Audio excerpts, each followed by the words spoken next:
ரோமர்கள் நிருபம் 11ஆம் அதிகாரம் 17வது வசனம்.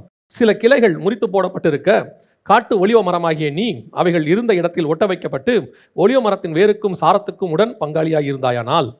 இது எதை குறித்து இங்கே பவுல் எழுதுகிறார் என்று சொன்னால் மிக தெளிவாக இருக்கிறது. இஸ்ரவேல் ஜனங்கள் இருந்த இடத்தில் கர்த்தர் நம்மை கொண்டு வந்து வைத்திருக்கிறார், அவர்களுக்கு பதிலாக கொண்டு வந்து வைத்திருக்கிறார். அதாவது நாம் அதற்கு சுதந்திரவாளிகள் அல்ல, நாம் அதற்கான ஒரு என்ன சொல்றது பூர்வீகமான ஆட்கள் அல்ல, நாம் இன்ஸ்டெட் ஆஃப் அப்படின்னு இங்கிலீஷில் சொல்லுவாங்க, அதற்கு பதிலாக அப்படின்னு சொல்லுவாங்க, அந்த மாதிரி கொண்டு வரப்பட்டோம் அப்படிங்கிறார். இன்னும் கூட ஒரு தெளிவாக நீங்கள் வாசிச்சு கொள்ளுங்க. ரோமர்கள் நிருபம் 9ஆம் அதிகாரம் 4வது வசனத்தை வாசிங்க. அவர்கள் இஸ்ரவேலரே, புத்திர சுவிகாரமும் மகிமையும் உடன்படிக்கைகளும் நியாயப்பிரமாணமும் தேவ ஆராதனையும் வாக்கு தத்தங்களும் அவர்களுடையது. இது முழுக்க முழுக்க இஸ்ரவேலருக்குடையது. எது இப்போ நம்ம ஆராய்ச்சிட்டு இருக்க ஆராதனை, இப்போ நம்ம பார்க்குறது எல்லாமே ஒரு காலத்தில் அவர்கள் வசம் இருந்தது. அவர்கள் தான் அதற்கு உடன் பங்காளிகளாக இருந்தார்கள். அவர்கள் அதை பெற்றுக்கொண்டார்கள். அதை அவர்கள் தியாகத்தோடு கூட பெற்றுக்கொண்டார்கள். அதாவது ஆபிரகாம், ஈசாக்கு, யாக்கோபு என்பவர்கள் தேவனுக்கு எவ்வளவு உண்மை உள்ளவர்களாக இருந்தார்கள் சொல்லி பார்க்கிறோம். எபிரேயர் 11 அதை அவர்கள் எப்படி நம்மகிட்ட வாங்கி கொடுத்தாங்கன்றதுக்கான அந்த விசுவாச போராட்டத்தை, அந்த விசுவாச வீரர்களை குறித்து நீங்கள் அங்கே படிக்க முடியும். ஆனால் ஏதோ ஒரு சூழ்நிலையில் அவர்கள் கரத்திலிருந்து அது நம் கரத்துக்கு வந்து விட்டது. அவர்கள் அதை இன்னும் ரோமர் நீங்கள் தெளிவாக வாசிங்க சொன்னால் கர்த்தரே அவர்களை கீழ்ப்படியாமைக்குள் போக பண்ணினார்னு இருக்குது. ஸோ அவர்கள் அந்த இடத்திற்கு நாம் வந்திருக்கிறோம். அதுதான் ரோமர் 11:17 சொல்றாரு, அதில் நாம் ஒட்ட வைக்கப்பட்ட காட்டு ஒலிவ மரமாக இருக்கிறோம். நாம் சுபாவத்துக்குரியவர்கள் அல்ல, நாம் அந்த தேவனால் தேர்ந்தெடுக்கப்பட்ட அந்த கூட்டத்துக்கு உரியவர்கள் அல்ல, ஆனாலும் கூட நம்மை கொண்டு வந்து அந்த இடத்துல வச்சிருக்கிறாரு அப்படின்னு சொல்றாரு. அப்போ தேவன் உங்களை என்னையும் அந்த இடத்துல கொண்டு வந்து வைத்ததற்கு கர்த்தருக்கு ஒரு முகாந்தரம் இருக்கிறது, கர்த்தருக்கு ஒரு நோக்கம் இருக்குது. அதாவது நீங்கள் ஒரு விஷயத்தை வேணான்ட்டு இன்னொரு விஷயத்தை எடுக்கிறீங்கன்னா, அப்போ இந்த விஷயத்தில் ஏதோ ஒரு ஃபால்ட் இருக்குது, அது இந்த விஷயத்தில் இருக்கக்கூடாதுன்னு நீங்கள் விரும்புவீங்க இல்லையா? ஒரு பிராண்ட், ஒரு காரோ, ஒரு 2 வீலரோ அல்லது ஒரு ஃபேனோ ஏதோ ஒன்று வாங்குறீங்க, வாங்கி அது ஒரு இடத்துல ரிப்பேர் ஆகுது. அந்த ரிப்பேர் ஆகும்போது நீங்கள் என்ன சொல்லுவீங்கன்னா, அடுத்த ஃபேன் வாங்கும்போது இந்த மாதிரி ப்ராப்ளம் வராமல் பார்த்துக்கணுங்க, போன தடவை வாங்கி இதுதான் ப்ராப்ளம் ஆகிப்போச்சு அப்படின்னு சொல்லுவோம். அப்போது எது அவரிடத்தில் ப்ராப்ளமாக இருந்தது, எந்த காரியங்கள் அவரிடத்தில் கர்த்தர் அவர்களை தள்ளுவதற்கு காரணமாக இருந்ததோ அந்த காரியத்தை நம்மிடத்திலிருந்து இருக்கக்கூடாது என்று கர்த்தர் எதிர்பார்க்கிறார். நான் சொல்றது உங்களுக்கு புரியுதா? ஒரு முறை ஒரு ஏசி வாங்க போன போது அந்த ஏசி வாங்குறவங்க கூட வந்திருந்தவர் சொன்னார், சார் அது வந்து பாருங்க உள்ள அலுமினியம் போட்டுருக்கக்கூடாது, காப்பர் போட்டுருக்கணும் அப்படின்னு சொன்னார். அப்போ ஏன் அப்படின்னு கேட்கும்போது, ஏற்கனவே அலுமினியம் உள்ளது வாங்கி தான் சார் சீக்கிரம் போயிடுச்சு, அலுமினியம் உள்ளது வாங்கினா சீக்கிரம் போயிடும், காப்பர் உள்ளது வாங்கணும், அப்போது அதில் இருக்கிற அந்த ஃபால்ட்டை இங்கே ரெக்டிஃபை பண்ண வேண்டும் என்று நாம் சொல்லுகிறோம். அதே மாதிரி தான் ஆண்டவர் சொல்றாரு, ஏற்கனவே உரிய அந்த ஒலிவ மரத்தில் ஏதோ ஒரு பிரச்சனை இருந்தது அவருக்கு, அதனால தான் அதை தள்ளிவிட்டு காட்டு ஒலிவ மரத்தை கொண்டு வந்தார், உங்களை என்னையும் அந்த இடத்துக்கு கொண்டு வந்திருக்கிறார். அப்போ அதில் இருந்ததான என்ன பிரச்சனை, எது அதில் ப்ராப்ளமாக இருந்ததோ அதில் இது இருக்கக்கூடாது என்று கர்த்தர் விரும்புகிறார். ஏன்னா அதுக்கு தானே கொண்டு வந்திருக்கிறேன், அப்போ அதில் இருக்கக்கூடாது என்று சொல்லி பார்க்கிறோம். அப்போ சில இடங்களிலே இதற்கான கம்பேரிசன், அதாவது இஸ்ரவேலுக்கும் புறஜாதியார் என்று சொல்லப்படுகிறார். நான் அதை புறஜாதியார் என்று ஒத்துக்கொள்கிறதில்லை. நாம் தேவ ஜனங்கள், தேவனுடைய பிள்ளைகளாக இருக்கும் என்று அழைக்கப்பட்டிருக்கிறோம். அவர்களுக்கும் நமக்கும் இருக்கிறது தான் டிஃபரன்ஸ். எது அவர்களுக்கு அந்த இடத்தை இழக்க வைத்தது, அந்த இடத்துக்கு எது நம்மை கொண்டு வந்தது, அப்போ அதை அந்த தவறை நாம் செய்யாதவர்களாக காணப்பட வேண்டும். அதைத்தான் நாம் இன்னைக்கு பார்க்க போகிறோம். முதலாவதாக வாசிங்க, லூக்கா எழுதின சுவிசேஷம் 13ஆம் அதிகாரம் 6வது வசனத்தை வாசிங்க. அப்பொழுது அவர் ஒரு உவமையை சொன்னார், ஒருவன் தன் திராட்சை தோட்டத்தில் ஒரு அத்தி மரத்தை நட்டிருந்தான். நல்லா கவனிங்க, அது அந்த அந்த வார்த்தை ஆரம்பிக்கும் போதே எப்படி இருக்குது பாருங்க. திராட்சை தோட்டத்தில் அத்தி மரத்தை நட்டிருந்தான். திராட்சை தோட்டத்தில் திராட்சை கொலையை தான் நடனம், திராட்சை தோட்டத்தில் அத்தி மரத்தை ஏன் இவன் நட்டான் அப்படின்னு சொல்லி பார்த்தீங்கன்னு சொன்னால் அது ஓமைனா பரலோகத்தினுடைய ரகசியம்னு அர்த்தம். அப்போ ஏன் அந்த திராட்சை தோட்டத்தில் அத்தி மரத்தை நட்டான் அப்படின்னா, முதல்ல திராட்சை தோட்டம்னா என்னன்னு நமக்கு தெரியணும். ஏசாயா தீர்க்கதரிசன புஸ்தகம் 5ஆம் அதிகாரம் 7வது வசனம் வாசிங்க. சேனைகளின் கர்த்தருடைய திராட்சை தோட்டம் இஸ்ரவேலின் வம்சமே. அப்போ சேனைகளின் கர்த்தருடைய திராட்சை தோட்டம் என்பது என்ன? இஸ்ரவேலின் வம்சம். இப்போ அந்த இடத்தில் கொண்டு வந்து இவர் அத்தி மரத்தை நடுகிறார். அத்தி மரத்தை நட்டு அதன் இடத்துல கனிகளை எதிர்பார்க்கிறார். அதான் தேவன் எதிர்பார்க்கிறதான மிக முக்கியமான காரியம். ஆனால் ஏன் இந்த அத்தி மரத்தை நட்டு கனிகளை எதிர்பார்த்தார் என்று சொன்னால், 2வது வசனம் ஏசாயா 5:2, நல்ல திராட்சை பழங்களை தரும் என்று காத்திருந்தார். அதான் இஸ்ரவேல் ஜனங்கிட்ட கர்த்தர் எக்ஸ்பெக்ட் பண்ணது, நல்ல திராட்சை பழங்களை தரும் என்று காத்திருந்தார். நல்ல திராட்சை பழம்னா என்ன, எதை குறிக்கிறது? நல்ல கனிகள் என்பது எதை குறிக்கிறது? அதே அதிகாரம் 7ஆம் வசனம் வாசிங்க. நல்ல கனி என்பது என்ன? அவர் நியாயத்திற்கு காத்திருந்தார். கசப்பான கனி என்ன? கொடுமை. அடுத்து நல்ல கனி என்பது நீதி, முறைப்பாடு என்பது கசப்பான கனி. அந்த 5:2 சொல்றாரு, அவர் நல்ல கனிக்கு காத்திருந்தார், அதுவோ கசப்பான கனிகளை கொடுத்தது. நல்ல கனி என்பது என்ன? நீதியும் நியாயமும். கசப்பான கனி என்ன? கொடுமை, முறைப்பாடு. அப்ப இந்த திராட்சை தோட்டத்துக்கிட்ட இஸ்ரவேல் ஜனங்கிட்ட கர்த்தர் எதிர்பார்த்த மிக முக்கியமான விஷயம் என்னன்னா, நீதி நியாயம். ஒரு நீதியோடு கூட ஒரு நியாயத்தோடு கூட இருக்க வேண்டும். நீங்க பழைய ஏற்பாடு முழுக்க பாருங்க, கர்த்தர் எதிர்பார்க்கிற நீதி நியாயம் என்னங்கிறது அழகா புரியும். அவர்கிட்ட உலக பிரகாரமாயும் ஸ்பிரிச்சுவலாயும் நீதி நியாயத்தை எதிர்பார்ப்பார். அதாவது கீழ்ப்படிதல் இது போன்ற நீதிகளும் இருக்குது. அவன் விசுவாசித்தான் நீதியாக எண்ணப்பட்டது, இதுவும் இருக்கு. அதே நேரத்தில் எளியோரை போஷியாததையும் கர்த்தர் நீதியாக பார்க்கிறார். நீ உங்ககிட்ட நிறைய ஆகார திரட்சி இருந்துச்சு. சோதோம் குமாராவை பத்தி சொல்லும்போது, எசேக்கியேல் சொல்லும்போது அவர் சொல்றாரு, நான் உங்ககிட்ட என்ன எதிர்பார்த்தேன், உங்ககிட்ட நிறைய ஆகார திரட்சி இருந்தது, நீ என்ன செய்யல, எளியோரின் கைகளை பலப்படுத்தவில்லை அப்படின்னு சொல்வார். அப்ப அதுவும் நீதியாக பார்க்கப்படுகிறது. அப்ப கர்த்தர் இஸ்ரவேல் ஜனங்கிட்ட சில நீதி நியாயங்களை எதிர்பார்த்து காத்திருந்த போது அவர்களோ கசப்பான கனிகளை கொடுத்தார்கள். எதிர்பார்த்ததை செய்யல, கொடுமை, முறைப்பாடு. கர்த்தர் எவ்வளவு அவங்களுக்கு அற்புத அடையாளங்களை செஞ்சு அப்படியே மன்னாவை கொடுத்தாலும் மன்னா கொடுக்காட்டி ஒரு முறைப்பாடு. எங்களை கூட்டு வந்தீங்க, சாப்பாடே கொடுக்கல, ஒரு முறைப்பாடு. சரி, மன்னாவை கொடுத்தாச்சு. மன்னாவை கொடுத்த பிறகு ஒரு முறைப்பாடு, இதே தானா சாப்பாடு. சரி, கூட நான் வெஜிடேரியனையும் கொடுத்தாச்சு. இப்போ சொல்றான் தண்ணியே இல்ல.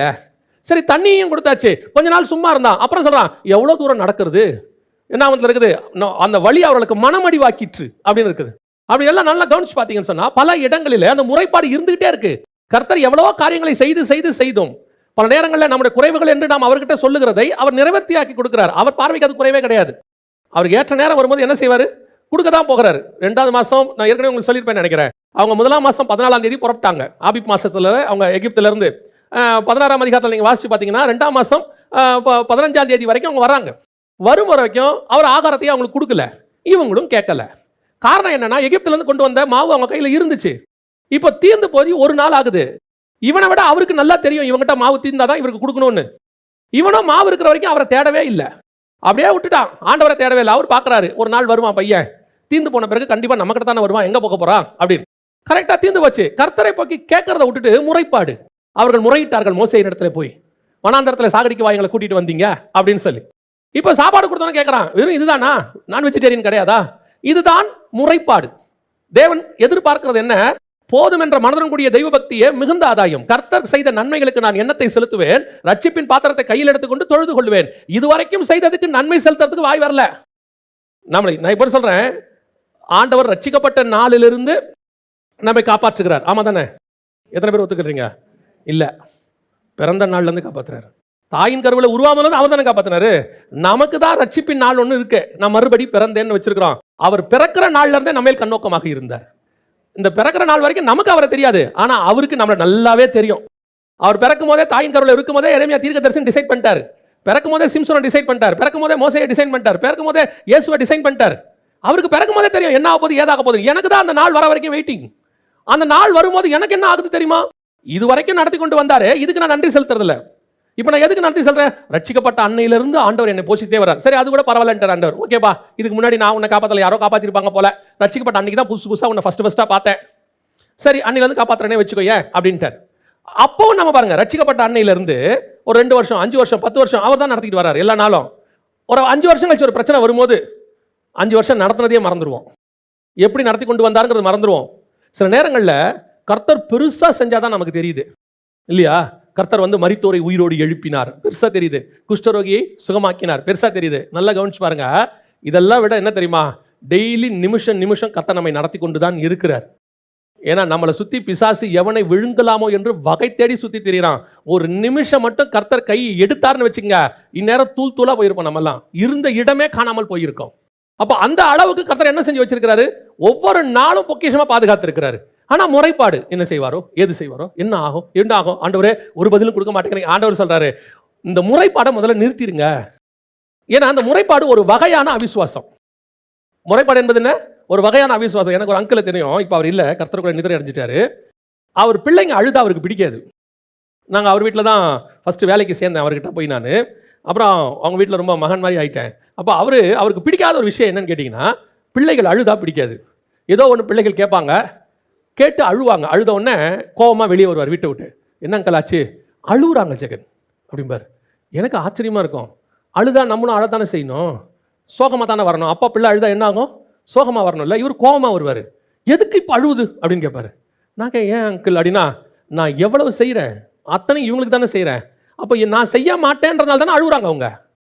என் மேல் நம்பிக்கை தான் என்ன செய்யாது, அழுவாது. எங்கள் அப்பா வாங்கி தருவார். அழுதுதான் எங்கிட்ட வாங்கணுங்கிறது சரி கிடையாது, எங்கிட்ட அன்புல தான் வாங்கணும் அப்படிம்பாரு. நான் நினைக்கிறேன், ஒரு உலக பிரகாரமான தகப்பனுக்கே இப்படி ஒரு எண்ணம் இருக்குமானால் சர்வ வல்லமையுள்ள தேவனுக்கு எப்படி இருக்கும் பாருங்க. அவர் எப்படி இருப்பார் பாருங்க. அதாவது நீங்க அழுறத குற்றமா சொல்லலை, அவருடைய பாதத்தில் உட்காந்து அழுறோம், அது வேற விஷயம். சிலது அழுதுகிட்டே இருக்கும். ஆண்டவர் பாருங்க, அந்த முறைப்பாடு கர்த்தருக்கு என்ன செய்யலையாமா, பிடிக்கவே இல்லை. அதை விட அடுத்து ஆண்டவர் சொல்றார் கொடுமை, கசப்பான கனியில் இன்னொன்று என்ன? கொடுமை. இந்த கொடுமையான காரியங்கள் கர்த்தருக்கு உங்களுக்கு தெரியும் நினைக்கிறேன். இப்போ நான் பார்த்துக்கிட்டே இருக்கிறேன் நிறைய காரியங்கள். நீங்கள் கொடுமைனா என்ன நினைக்கிறீங்க அப்படின்னு கேட்டால், நோவா காலத்தில் வசனம் சொல்லும், பூமியானது கொடுமையினால் நிறைந்திருந்தது அப்படின்னு இருக்கும். இந்த கொடுமைனா என்ன அப்படின்னு கேட்கும்போது, அந்த பாவம் இந்த பாவம், தாய் தன் பிள்ளையை கொலை பண்ணுறது, அதெல்லாம் இருக்கு இல்லைங்களா? அதெல்லாம் ஒரு வகையான கொடுமை. அதை விட மோசமான கொடுமை ஸ்பிரிச்சுவலி இருக்குது. ஆண்டவர் நரகத்துக்கே அனுப்புகிற விஷயமா என்ன சொல்கிறாருன்னா, ஒருத்தர் சாப்பாடு இல்லாத போது நீ சாப்பாடு கொடுக்காம இருக்கிற, ட்ரெஸ் இல்லாத போது ட்ரெஸ் கொடுக்காம இருக்கிற, நான் வந்து கஷ்டத்தில் இருந்தேன், நீ என்னை விசாரிக்கல, எப்போன்னு கேட்குறாரு. அவன் கேட்குறாங்க எப்போ அப்படின்னா, எப்போ ஒரு தரித்திரனுக்கு நீ அதை செய்யலையோ அது எனக்கே செய்யலன்ட்டார். இன்னைக்கு கிறிஸ்தவம் என்பதே சர்வீஸ். கிறிஸ்தவம் என்பதே ஒரு விதமான சர்வீஸ். நம்ம வந்து அப்படியே பழக்கப்பட்டு அப்படி தான் வந்திருக்கிறோம். இன்னைக்கு இங்கே சர்வீஸ் மைண்டே போயிடுச்சு. அதனால தான் கர்த்தர் என்ன பண்ணிட்டாராம், அவர்களை ரிமூவ் பண்ணிட்டாராம். அவங்களை என்ன பண்ணிட்டாராம், அந்த இடத்துல ரிமூவ் பண்ணிட்டு அவங்க வேலியெல்லாம் எடுத்து போட்டாருன்னு இருக்கு ஏசாயால. அதற்கு பதிலாக லூக்கா 13 சொல்லுது, திராட்சை தோட்டத்தில் கொண்டு வந்து எதை நட்டான்? அத்தி மரத்தை நட்டான். உங்களை என்னையும் அந்த ஸ்தானத்தில் கர்த்தர் கொண்டு வந்து வைத்திருக்கிறார். அந்த ஒலிவ மரத்தில் காட்டு ஒலிவ மரம் ஒட்ட வைக்கப்பட்டது. அவர்களுக்குரியதான அந்த ஆசீர்வாதத்துக்குள் நம்மளை கொண்டு வந்தார். ஆனால் இங்கே இப்போ என்ன பிரச்சனை? 13ஆம் அதிகாரம் 7ஆம் வசனம் லூக்கா. அத்தி மரத்தை நட்டிருந்தான், அவன் வந்து கனியை தேடின போது ஒன்றும் காணவில்லை. அதுக்கு இதுக்கு என்ன தெரியுமா வித்தியாசம்? இஸ்ரவேல் ஜனங்களுக்கும் இதுக்கும், திராட்சை தோட்டமாவது கசப்பான பழம்னு ஒன்று கொடுத்துச்சு, இது கனியே கொடுக்கல. இது என்ன இல்லை? கனியே கொடுக்கல, ஒன்றுமே இல்லை. இதுகிட்ட ஒரு விஷயத்தையும் காண முடியலையாமா. அந்த அளவுக்கு நீங்கள் அப்படியே எடுத்து பாருங்க. வெளிப்படுத்தின விசேஷத்தில் 7 சபை இருக்கும், எபேசிலிருந்து லவோதிக்கேயா வரைக்கும்.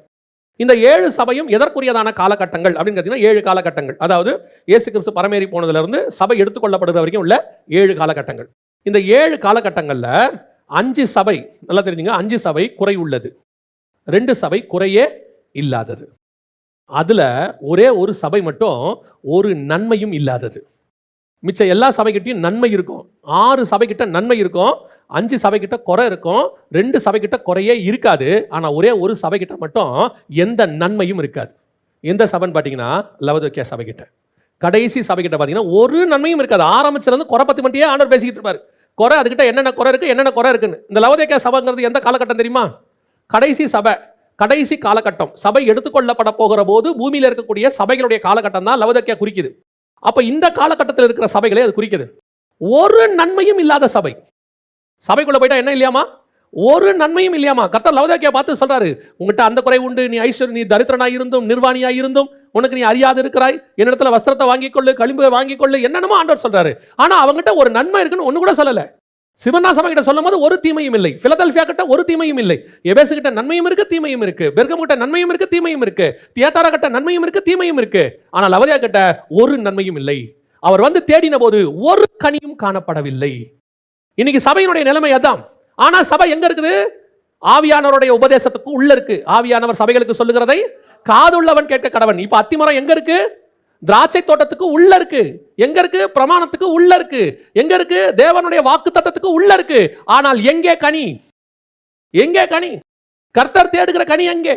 வந்து பார்க்கிறார் எருசலேமுக்குள்ள நுழையும் போது அத்தி மரத்துக்கிட்ட ஆண்டவர் அது அப்படியே தேடி பார்க்கிறார். தேடி பார்த்தா ஒரு கனியும் காணப்படவில்லை, ஒண்ணு கூட இல்லையா. உடனே சுயநீதி வெளிப்படுது நிறைய பேருக்கு. அதுதான் கனி கொடுக்கிற காலம் இல்லைங்களே, எப்படி கனி கொடுக்கும்? கனி கொடுக்க முடியாத காலத்தில் கனி கொடுக்க முடியுமா முடியாதா? என்ன நினைக்கிறீங்க நீங்க? முடியாது இல்லையா? கரெக்ட் தானே? முடியாது தானே? ஆதியாகமத்தின் புஸ்தகம் 6ஆம் அதிகாரத்தை வாசித்து பாருங்கள். பூமியானது கொடுமையினால் நிறைந்திருந்தது, சீர்கேடாக இருந்தது, மாம்சமான யாவரும் தங்கள் வழிகளை கெடுத்துக் கொண்டிருந்தார்கள். அப்படித்தானே இருக்குது? மாம்சமான யாவரும் 100%, 100%, 100% கனி கொடுக்க முடியாத காலம். ஆனா வசனம் சொல்லுது 6ஆம் அதிகாரத்துல 9வது வசனம், நோவாவின் வம்ச வரலாறு. நோவா தன் காலத்தில் இருந்தவங்கள எப்படி இருந்தாங்க? தங்கள் வழிகளை கெடுத்துக் கொண்டவர்கள். 100% இருந்தவர்களுக்குள்ளே நீதிமானும் உத்தமனுமாய் தேவனோடு கூட. ஏன் கனி கொடுக்க முடியாத காலத்தில் கனி கொடுக்க முடியாது? இப்போ பழி என்ன? ஊர் மேல பழி, உலகத்தின் மேல பழி, டிவி மேல பழி, இன்டர்நெட் மேல பழி. அது சரியில்லை, இது சரியில்லை. நல்லா தெரிஞ்சுக்கொள்ளுங்க, கர்த்தருக்கு சித்தமானவன் எங்கே செய்வான் அவருடைய சித்தத்தை? பாபிலோனிலும் அவருடைய சித்தத்தை செய்வான். நீங்க பாபிலோனுக்குள்ள உட்கார வச்சாலும் தீட்டானதை சாப்பிட மாட்டேன்னு ஒருத்தன் உட்கார்ந்திருப்பான். பாபிலோனுக்குள்ள உட்கார வச்சாலும் இந்த சிலையை வணங்க மாட்டேன்னு ஒரு 3 பேர் உட்கார்ந்திருப்பான். அவனால முடியும். கர்த்தர் ஒரு மனுஷனை நியமிச்சிட்டாரு, அபிஷேகிச்சிட்டாருன்னா எப்பேற்பட்டதான சீர்கெட்ட பூமிக்குள்ள அவங்க ஒருத்தன் மாத்திரம் உண்மை உள்ளவனாய் காணப்பட முடியும். அதுதான் கனி கொடுக்க முடியாத காலத்தில் கனி கொடுக்கிற அனுபவம். நாசரேத்துக்குள்ள இயேசுவால இருக்க முடிஞ்சுச்சா இல்லையா? முடிஞ்சு தானே. நாசரேத்திலிருந்து நன்மை தோன்றுமோன்னு ஒருத்தன் கேட்கிறான். நன்மை இல்லடா, உலகத்தையே மீட்கிற மீட்பு தோன்றும். நன்மை கிடையாது, உலகத்தையே மீட்கிற மீட்பை தோன்ற முடியும். ஏன் உங்களுடைய சுத்தி இருக்கிற சர்க்கம்ஸ்டன்ஸ், என்வாயர்மெண்ட், நான் இருந்த சூழ்நிலை எல்லாம் என்ன சூழ்நிலை இருந்தியா? எல்லாருமே அப்படிப்பட்ட ஒரு சூழ்நிலையில தான் வந்திருக்கோம். இங்க யாருமே நல்ல சூழ்நிலையிலிருந்துலாம் வரல. அடுத்து சோதோமில் இருக்கிற அக்கிரமத்தை ஆண்டவர் என்ன செய்தாராம்? அது உண்மையா என்று பார்க்கும்படி கர்த்தர் இறங்கினாராம். உண்மையா என்று விசாரிக்கும்படி வந்து பார்த்தா சோதோம் மொத்தம் கெட்டு போய் கிடக்கு. மொத்த சோதம் எப்படி இருக்கு? கெட்டு போய் கிடக்கு. அதுல காப்பாத்துறதுக்குன்னு ஒருத்தம் கூட இல்லையாமா. ஒரே ஒரு நீதிமான் இருக்கிறான். எப்படிங்க சாத்தியம் இது? ஒரே ஒரு நீதிமான். டோட்டல் சோதனையும் அழிக்க போகிறாங்க. அவன் தூதன் கேட்கிறான் இவனை பார்த்து, உனக்கு யாராவது இருக்கிறாங்களா? இங்க உனக்கு தேவையானவங்க யாராவது இருக்கிறாங்களாப்பா? ஏன் எங்களுக்கு தெரிஞ்சு யாரும் இல்லப்பா, அத்தனை பேரும் மோசமானவன் தான். ஆனால் அதுக்கு நடுவில் வசனம் சொல்லுது, நீதிமானாகிய லோத்துவின் நாட்களிலே. சோதோம் குமாரா இருக்கிறதுலே டோட்டல் ஒஸ்ட் பிளேஸ். நாளைக்கு காலையில் கர்த்தர் அழிக்க போறார். இன்னைக்கு நைட் வரைக்கும் அது ஒஸ்ட் பிளேஸ் தான். ஆனால் இன்னைக்கு நைட் வரைக்கும் அவன் நீதிமானாக இருக்கிறான். எவ்வளவு பெரிய விஷயம் பாருங்க. நியாய தீர்ப்பு தொடங்கிறதுக்கு முந்தின நிமிஷம் வரைக்கும் என்னவாக இருக்கிறான்? நீதிமானாக இருக்கிறான். பழிய தூக்கி யார் மேல போடக்கூடாது. ஒரு நாளும் தன்னுடைய பாவத்தை ஒத்துக்கொள்ளுகிற சுபாவமே நம்மகிட்ட இருக்காது. யார் மேலேயாவது பழி, ஏன்பா பாவம் செஞ்ச? நான் செய்யலிங்க, அதான் காரணம். அவங்களால தான் செஞ்சேன், இவங்களால தான் செஞ்சேன், அதால தான் விழுந்த, அவங்களால தான் இப்படியான. யாராலையும் கிடையாது. யாரும் உங்களை வீழ்த்தவும் முடியாது, நீங்கள் விழுந்தால் ஒழிய. ஏன்னா உங்களுக்குள்ள இருக்கிற தேவன் அப்படிப்பட்டவர். தேவன் வல்லமை உள்ள தேவன். அதுதான் இங்கே ஆண்டவர் எதிர்பார்க்கிறார். கனி கொடுக்க முடியாத காலத்தில் கனி கொடுக்கிற ஒருத்தனை கர்த்தர் எதிர்பார்க்கிறார். ஆண்டவர் அந்த ஆட்களாக, அந்த அத்தி உள்ள மரமாக உங்களையும் என்னையும் கர்த்தர் எதிர்பார்க்கிறார். ஆனா இந்த அத்தி மரம் எப்படி இருக்குதாமா? கனியே இல்லையாமா, ஒரு கனி கூட இல்லையாமா. இப்போ எப்படி இருக்கும் பாருங்களேன் அவருக்கு. அது பரவாயில்லைங்க, ஏதோ ஒரு பழத்தையாவது கொடுத்துச்சு, இது ஒன்றுத்துக்கும் வேஸ்ட். சில நேரத்தில் ஊரில் சொல்லுவாங்க, ஒரு பழமொழி சொல்லுவாங்க, உங்கள் பையனில் எந்த பையன் நல்ல பையன் அப்படின்னா, இந்த குடிசைக்கு தீ வச்சுட்டு இருக்கிறான் பாருங்க, அவன் தான் இருக்கிறதுலே நல்ல பையன்பாங்க. இருக்கிறதுலே நல்ல பையன் குடிசைக்கு தீ வைக்கிறான். அப்போ மோசமான பையன் எப்படி இருப்பான் பாருங்க. அந்த வகையிலேயாவது ஏதோ ஒரு நல்ல பையன் சொல்றதுக்கு ஒரு சான்ஸ் நம்ம சொல்றோம்ல, நல்ல கல்லன், அந்த மாதிரி கூட இதுல வாய்ப்பு இல்லையாமா. ஒரு வாய்ப்பு இல்லையாமா, ஒரு கனி கூட இல்லை. அப்போ உங்களை என்னையும் பார்க்கும்போது ஆண்டவர் எப்படி நினைப்பாரு? உங்களுக்கும் எனக்குள்ள இருக்கக்கூடிய ஆவிக்குரிய வாழ்க்கை கர்த்தர் எப்படி நினைப்பாரு? ஏதாவது ஒன்று கொஞ்சமாவது ஒரு பிரோஜனம் ஆண்டவருக்கு வந்து பார்க்கும் பொழுது, அதான் வசனம் சொல்லுது உன்னத பாட்டில், என் நேசர் தூதாயும் நற்கனிகளை புசிக்கும்படி வருவாராக. வந்து எங்கிட்ட இருந்து ஏதோ சாப்பிட வரணும் இல்லை, அவரு எங்கிட்ட ஆவிக்குரிய வாழ்க்கைக்கு வரணும் இல்லை. ஆனால் இங்கே வருவதற்கு என்ன இருக்கிறது? தோட்டத்தில் உலாவும்படி வரணும்னா தோட்டம் இருக்கணும்ல. முதல்ல தோட்டத்துக்குள்ள சகலவித விருட்சங்கள் இருக்கணும்ல. அதை காவல் காக்கிற ஆதாம் இருக்கணும்ல. ஓடி ஒளிஞ்சாச்சு, கனியும் இல்லை, முடிஞ்சு போச்சு. இதுதான் இன்னைக்கு ஆவிக்குரிய வாழ்க்கை. கவனிச்சு கொள்ளுங்க. உங்ககிட்ட எது இருக்குன்னு கர்த்தர் பார்க்க போறாருன்னா, பணம் இருக்கா, படிப்பு இருக்கா, பதவி இருக்கா, புகழ் இருக்கா, இதெல்லாம் கர்த்தர் பார்க்க போறதே இல்லை. கர்த்தர் எதிர்பார்க்க போறது கனி இருக்கான்னு எதிர்பார்க்க போகிறார். உங்ககிட்ட அவர் எதிர்பார்க்கிற ஒரு கனியாவது இருக்கா? ஒன்னே ஒன்று. அதனால தான் பைபிள் சொல்லுது, ஆவியின் கனியோ. கலாத்தியர்கள் எழுதும்போது ஒரு கனி தான். நம்ம தான் ஆவியின் கனிகள் 9ன்னு சொல்லிட்டோம்ல, அங்கே 9லாம் இல்லை, ஒன்று தான். ஆவியின் கனியோ ஒரே ஒன்று. அந்த ஒரு கனி இருந்தால் போதும் என்று கர்த்தர் எக்ஸ்பெக்ட் பண்றார். இன்னைக்கு சபை மாற்று இடத்திற்கு வந்திருக்கிறது. இன்னொருத்தருடைய தோட்டத்துக்குள் நாம் நாட்டப்பட்டிருக்கிறோம். இப்போ யோசித்து பாருங்க, கசப்பான கனி கொடுத்தவனையே தூக்கி போட்டு நம்மளை கொண்டாந்தாரு. கனியே கொடுக்காத நம்ம என்ன பண்ணுவாராம்? தூக்கி போட்டு இன்னொருத்தனை கொண்டு வருவாருன்னு சொல்லல, வெட்டுண்டு அக்கினியில் போடப்படும். அப்படித்தானே இருக்குது. வெட்டுண்டு அக்கினியில் போடப்படும். நியாய தீர்ப்புக்கே போயிடுமாமா. எக்ஸ்பெக்ட் பண்ற கனி கொடுக்காவிட்டால் நியாய தீர்ப்பு. அந்த தேவ பயம் தான் ரொம்ப இம்பார்ட்டன்ட். ஏதோ ஒரு கனி, ஏதாவது ஒரு விஷயத்துல. சில ஆட்களை போய் பாருங்க, அவங்க வந்து பிசினஸ்ல இருப்பாங்க, இல்லை ஏதோ ஒரு வேலையில் இருப்பாங்க. பட் அவங்க கிட்ட கர்த்தர் எதிர்பார்க்கிற ஒரு நீதி ஒன்று காணப்படும்.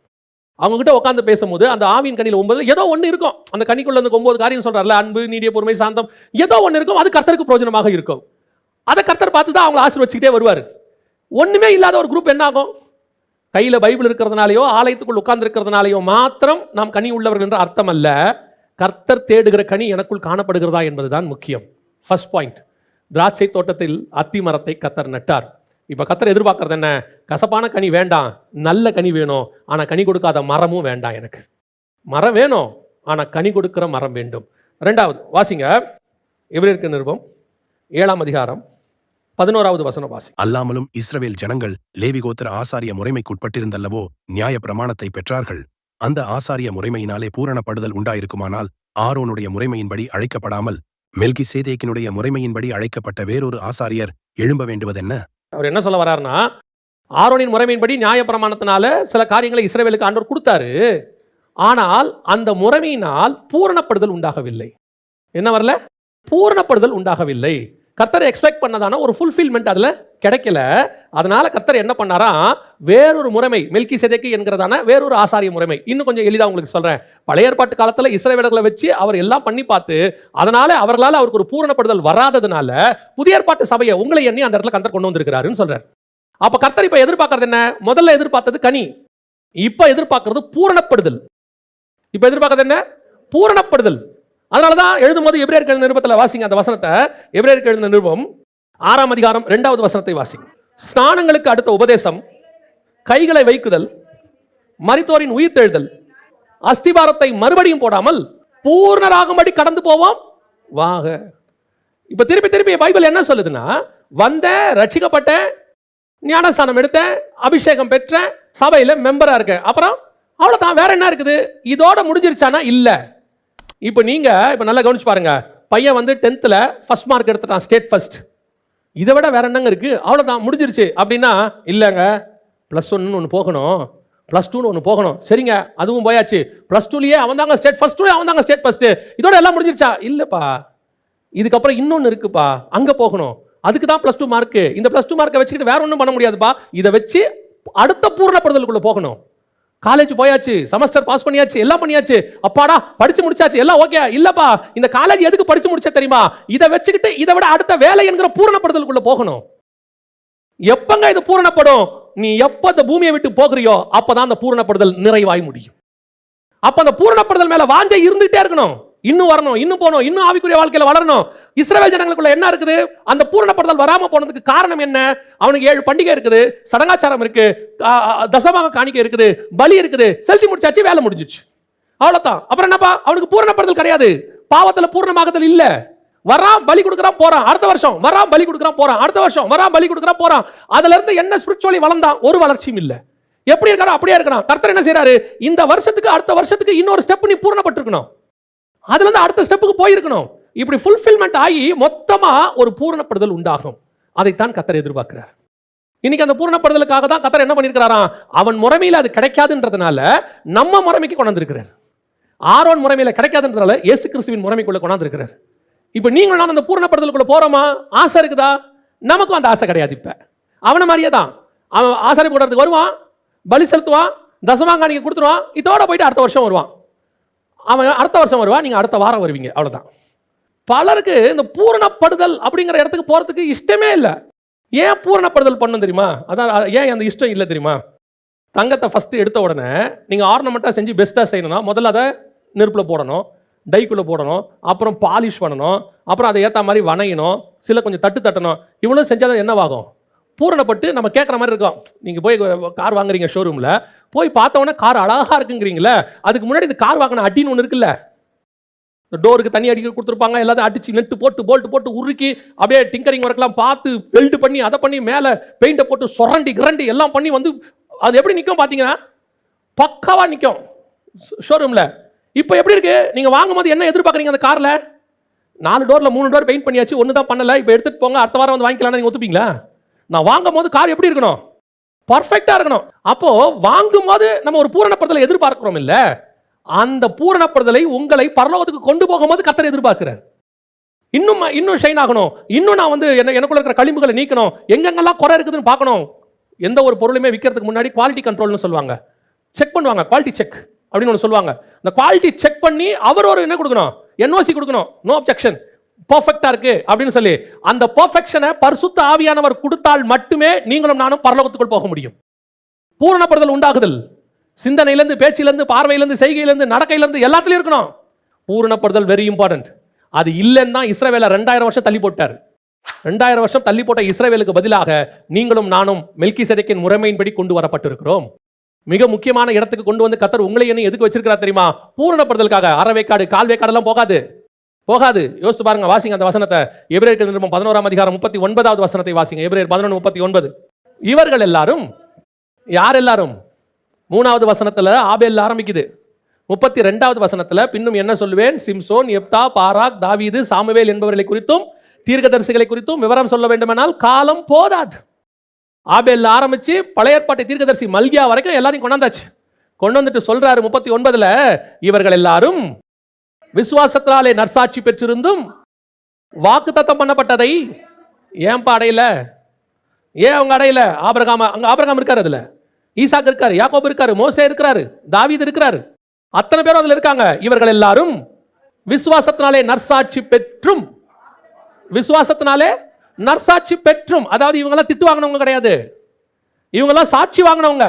என் பிரியமான புருஷனாகிய தானியேலே, நீதிமானாகிய ஆபிரகாம், தீர்க்கதரிசி ஆகிய ஆபிரகாம், பூமியில் சாந்த குணம் உள்ள மோசே, இருதயத்துக்கு ஏற்ற தாவீது, கர்த்தருடைய சத்தத்தை கேட்ட சாமுவேல், அத்தனை பேரும் சாட்சி வாங்கினவன். இவர்கள் எல்லாரும் விசுவாசத்தினாலே நற்சாட்சி பெற்றும் வாக்குத்தத்தம் பண்ணப்பட்டதை அடையாமல் போனார்கள். ஏன் தெரியுமா?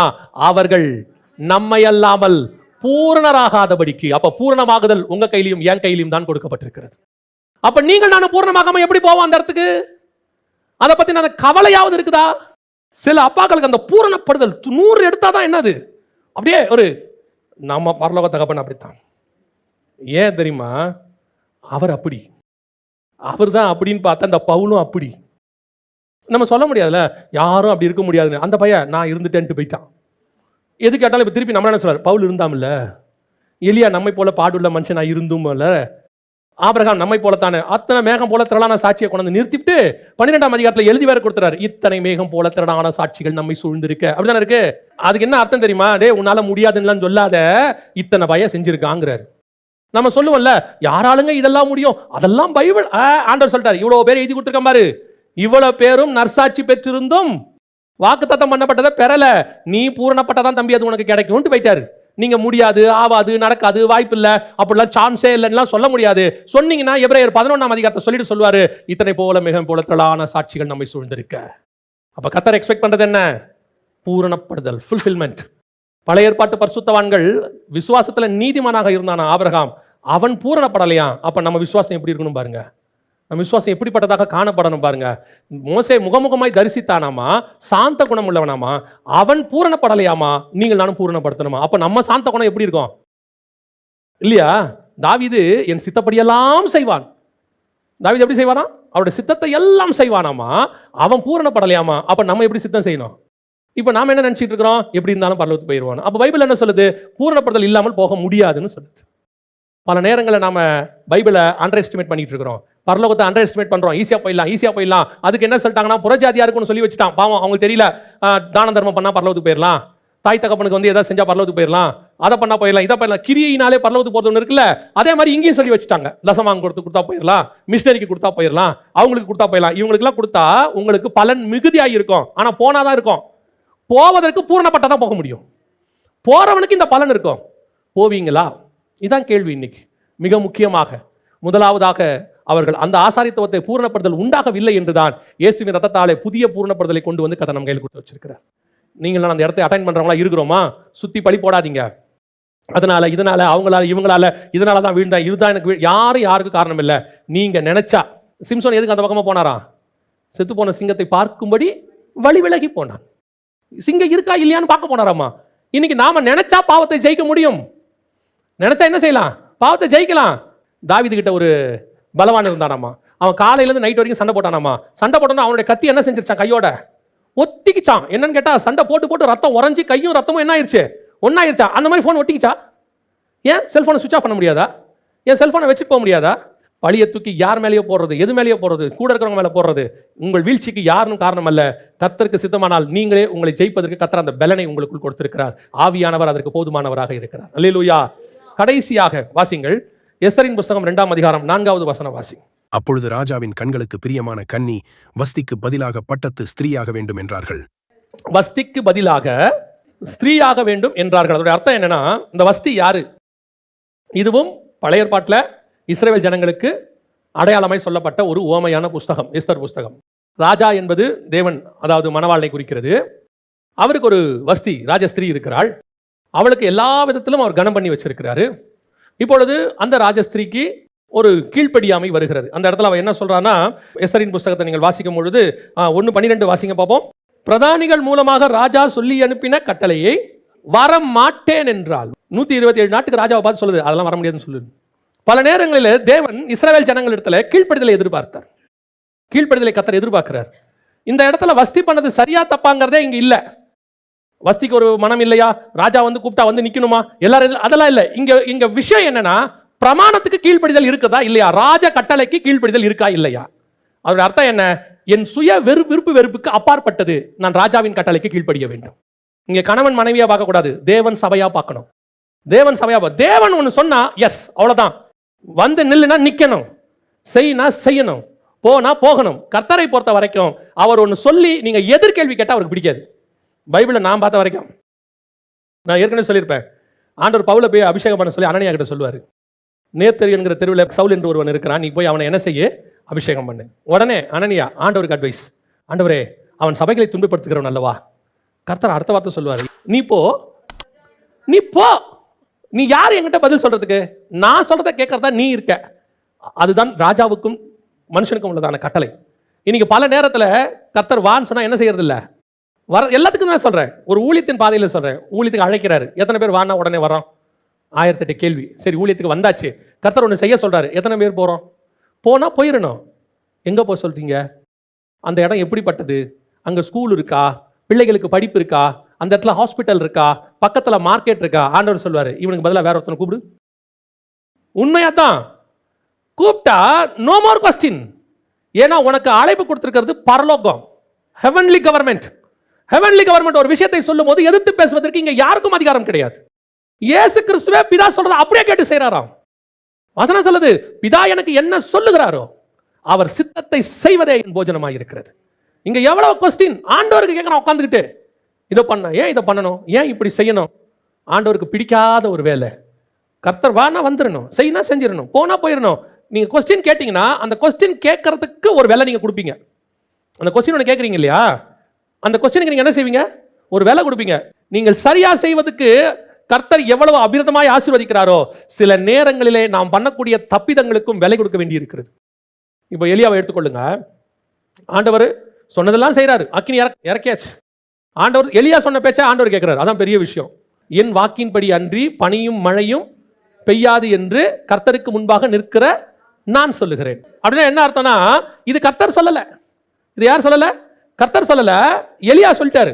இப்ப கர்த்தர் பார்க்கறாரு, எலியா சொல்லிட்டான், நாம அந்த வார்த்தை என்ன பண்ணணும், கனப்படுத்தணும். ஓகே, யோசுவா சொல்லிட்டாரு, சூரியன் அங்கே நிற்பதாக, சந்திரன் இங்கே நிற்பதாக. யோசுவா சொல்லிட்டான், நாம செய்யணும். கர்த்தர் என்ன பண்றாரு, கனப்படுத்துறாரு. இப்ப எலியா 19ஆம் அதிகாரத்தில் தப்பா ஓடிட்டாரு, ஓரேபுக்கு போயிட்டாரு. ஓரேபுக்கு போய் அங்க குகைக்குள்ள போய் தங்கிச்சார், கெபிக்குள்ள. இப்போ ஆண்டவர் சொல்றாரு, நீ தப்பா வந்துட்ட எலியா, இங்க வந்திருக்க கூடாது, நீ சிரியா தேசத்துக்கு தான் போயிருக்கணும், தமஸ்குவின் வழியாக நீ என்ன போய் திரும்பி போய் அங்க அபிஷேகம் பண்ணி எல்லாம் சொல்லிட்டாரு. ஆனா இதுக்கு என்ன தெரியுமா வேலை, இப்ப நீ வந்தது 40 நாள், திரும்பி போக வேண்டியது 80 நாள்.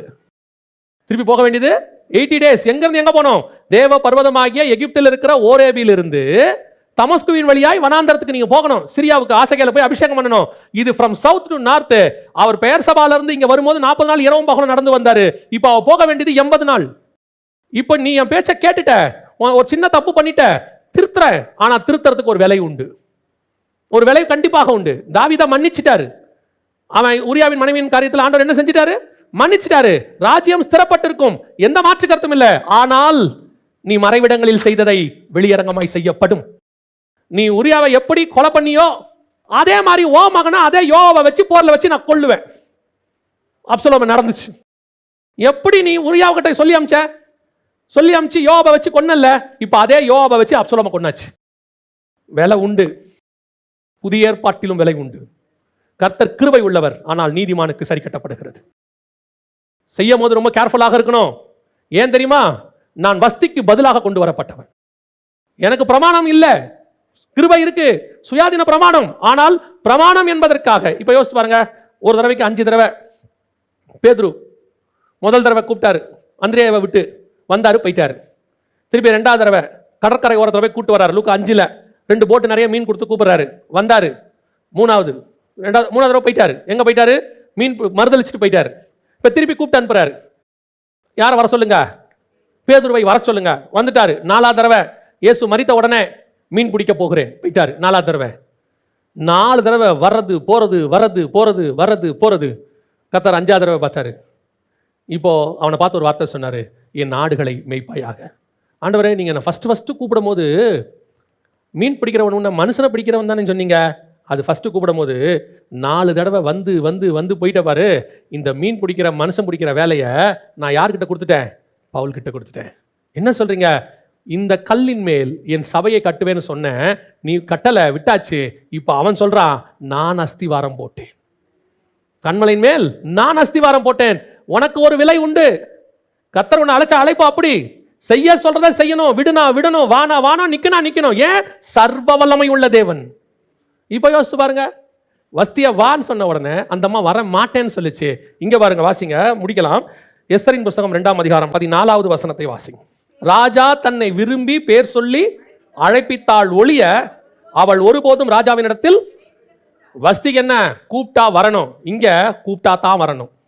வஸ்திக்கு கூப்பிட்ட உடனே வரணும், இங்க கூப்பிட்டா மட்டும்தான் வரணும். என்ன கட்டளை பாருங்க. அப்ப நான் என்ன பண்ணணும்? ரெடியா இருக்கணும். எப்படி இருக்கணும்? அலங்காரம் பண்ணி இருக்கணும். எப்படி இருக்கணும்? சுத்திகரிப்பு இருக்கணும். எப்போ வேணாலும் ரெடியா இருக்கணும். ராஜா கூப்பிட்டாருன்னா போயிட்டே இருக்கணும். அவ கூப்பிட்டா வரல, நீ காத்து இருக்கணும். இதோட அர்த்தம் என்ன தெரியுமா? அங்கே 5ஆம் அதிகாரத்தில் உன்னத பாட்டில், இதோ நான் வாசப்படியில் நின்று கதவை தட்டுகிறேன். ஆண்டவர் தட்டுறாரு, என் புறாவே கதவை திற.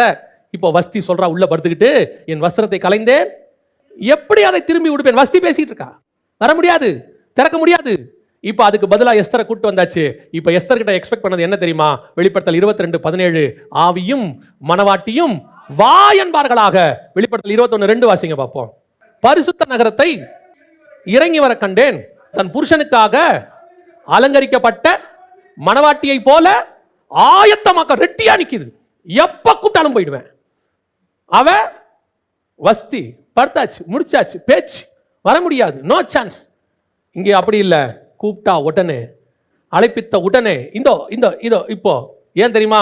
உங்களுக்கு எனக்கும் இருக்கிறது ஒரு நிமிஷம், ஒரு இமை பொழுது. கூப்பிட்ட உடனே பறந்து புறா போல் சிறகடித்து ஓட வேண்டிய நேரம் அது. அதுதான் கர்த்தர் உங்களுக்கு எனக்கு நியமிச்சது. எக்ஸ்பெக்டேஷன் என்ன? வர முடியாதுன்னு சொல்றதுக்கு உங்களுக்கு எனக்கு எந்த அதிகாரமும் இல்லை. காத்திருக்கணும். ராஜா அழைத்தாள் ஒழிய, எப்போ கூப்பிடுவார், எப்போ கூப்பிடுவார், எப்போ கூப்பிடுவார் காத்துக்கிட்டே இருக்கணும். எக்காலம் எப்போ துணிக்கும், கடைசி நிமிஷம் எப்போ வரும், என் புறாவே, என் உத்தமியே வான்னு சொன்ன உடனே புறப்பட்டு போயிட்டே இருக்கணும். You must be ready for each and every time. இன்னைக்கு என்ன இருக்குது? இங்க வஸ்திகள் தான் நிறைய. ஆண்டவர் எதை சொன்னாலும் அதுக்கு ஒரு எதிர்ப்பு வார்த்தை. ஆண்டவர் எதை சொன்னாலும் அதுக்கு ஒரு அகைன்ஸ்ட். இதை செய்யாத செய்யறது, பழம் சாப்பிடாத சாப்பிடுறது, மாடு வச்சுக்காத எல்லாத்தையும் அடிக்கிறது, வச்சுக்கிறது, மாடை கொண்டு போயிட்டு அந்த பட்டணத்துல இருந்து ஒன்னையும் எடுக்காத துணியை கொண்டு போய் எடுத்து வச்சுக்கிறது.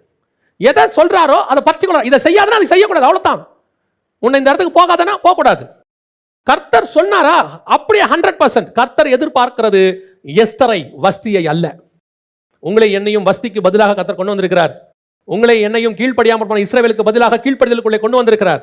அவர்களை கீழ்ப்படியாமக்குள் போக பண்ணினார்னு இருக்கு. அப்ப நீங்கள் நானும் எவ்வளவு கீழ்ப்படிதலுக்குள்ள வரணும், எவ்வளவு தூரம் காத்திருக்கணும். நம்ம செகண்ட் சான்ஸ்ல உள்ள வந்திருக்கிறோம். ஆண்டவர் சொல்லுவாரான்னு காத்துக்கிட்டு இருக்கணும். அதான் அழகா சொல்லி கொடுப்பார் ஏலி சாமுவேலுக்கு, சொல்லும் கர்த்தாவே அடியேன் கேட்கிறேன். ரெடி ஆண்டவரே, சொல்லுங்க, இப்ப ரெடியா இருக்கிறேன். அதான் ஆவியும் மனவாட்டியும் வா என்பார். ரெடியா நிக்கிறோம், ஆயத்தமாக்கப்பட்டிருக்கோம். அந்த இடத்துல சபை இருக்குதா? சபை இன்னும் வஸ்தியாவே கிடக்கு. ஆனா நல்லா இருக்கு, கிராண்டா இருக்கு. ஒன்றும் அதெல்லாம் குறைச்சே இல்லை. சபைக்கு வரும்போது எங்களுக்கு ஒரு ஆசீர்வாதத்துக்கு ஒரு குறையும் இல்லை. ஆனா கர்த்தர் கூப்பிட்டா வர முடியாது, உபவாச கூப்பிட்டா வர முடியாது. எதுக்கு எடுத்தாலும் ஒரு ஸ்பெஷல் மீட்டிங், ரொம்ப வேலை இருக்கு, வர முடியாது. இப்படி எல்லாத்துக்கும் வர முடியாது. வருகை வருது, வர முடியாது. என்ன சொன்னீங்க, என்ன கேட்டீங்க, அது போயிடுச்சு. நீ எல்லாத்துக்கும் வர முடியாதுன்னு சொன்ன மாதிரி வருகைக்கும் வர முடியாதுன்றது போயிடுச்சு. பலர் அப்படிதான் உட்காந்துருக்காங்க, வஸ்திகளை போல. கர்த்தர் வஸ்திக்கு பதிலாக உங்களையும் என்னையும் கொண்டு வந்து விட்டார், உள்ளே கொண்டாந்தாச்சு. இனி நீங்களும் நானும் ராஜாவின் கட்டளைக்கு காத்திருக்கிறவர்களா இருக்கணும். எப்போ கூப்பிடுவீங்க ராஜா, எப்போ அழைப்பீங்க? ராஜா அழைச்சா உடனே நான் உள்ளே பிரவேசிப்பேன். முதலாவதாக திராட்சை தோட்டத்தில் அத்திமரம், இரண்டாவதாக நியாய பிரமாணத்தில் சுயாதீன பிரமாணம், மூன்றாவதாக வஸ்திக்கு பதிலாக எஸ்தர். இப்பொழுது உங்களையும் என்னையும் இஸ்ரவேலுக்கு பதிலாக, அந்த மனவாட்டிக்கு பதிலாக புதிய ஏற்பாட்டு மனவாட்டி நம்மை கொண்டு வந்து கர்த்தர் வைத்திருக்கிறார். முதலாவது தேவை கனி கொடுக்கிற அனுபவம், இரண்டாவது தேவை பூரணப்படுதல், மூணாவது தேவை கீழ்ப்படிதல். இது மூன்றும் இருக்கும்பொழுது கர்த்தர் ஏன் கொண்டு வந்தாரோ அதை அவர் நிறைவேற்ற வல்லமை உள்ளவராக இருக்கிறார். அல்லேலூயா.